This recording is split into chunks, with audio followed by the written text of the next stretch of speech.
Hey, this is Paul, the friendly reviewer for how to future-proof your YouTube videos. Before we begin, be sure to give it a thumbs up and like the video. Subscribe if you want to follow it. Check out the description below for any links or any updates since I posted it. And go to the comments below if you have any other tips for me on how to future-proof my videos. So before I begin, I've been in YouTube for 1 month, so that's it. I start from scratch. And I put out 37 videos in 1 month, and in that cram session that I've done, I've learned a lot, and there's things I wish I could go back and do, and I'm trying to give you guys those lessons learned for any new YouTubers out there, or maybe some experienced ones. So number 1 is make sure to leave room at the end of your video. This means don't shut your content off and end your video right away. Leave some seconds of time as well as some physical space, because you can add a little thumbnail at the end that's going to reference and send viewers to one of your other videos or a playlist. And you can also add something to help them to subscribe. This is going to help drive more views your way. Number 2, make sure to ask your viewers to like, subscribe, check out your description, and your comments. And I suggest doing this in 2 places as long as it makes sure it fits with your video and your content and what you're doing. One at the beginning and one at the end. The reason is I have on my best video a 25% retention rate by the very end of it, which means that at the very end of it, people are saying, oh, this video is winding down, I'm gonna click on something else, I don't need to watch this.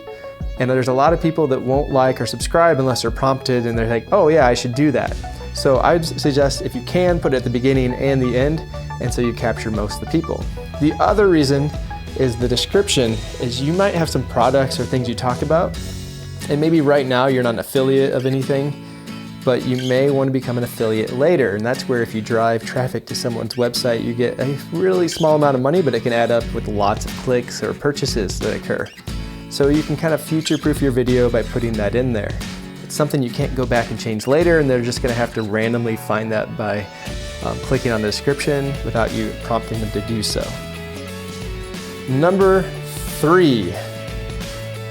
Monetize at the beginning. If you plan to monetize at all, you can't go back and make up ground for that. Number 4, do not use copyrighted material. Most people are going to fall into trouble. They're going to think, you know, that's my favorite band, I like that song, let's put it in the background. Eventually someone might pull down your YouTube videos, and you don't want that to happen, so make sure you're in the clean on copyright material and do your best to steer clear of that.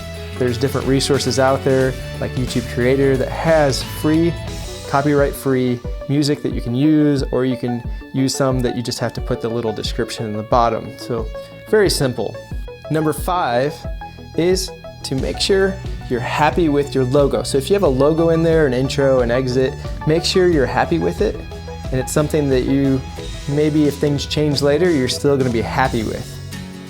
And this could include your name. You're not going to want to change your name a lot, your logo a lot, because this is who you are. And if you're going to change it, you better change it real early, or you're going to confuse the heck out of your subscribers and people that are coming back to see you. So make sure you're happy with that before you embed that in the video.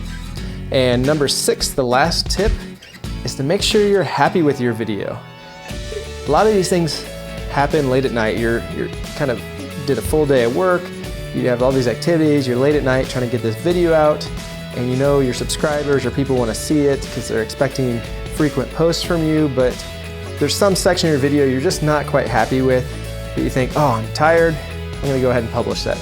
Once it's out there, it's out there. And the best time to get a lot of views and get your momentum on YouTube is the first time you post it. You can go and change your thumbnail, your description, all those things later, but you can't change the content.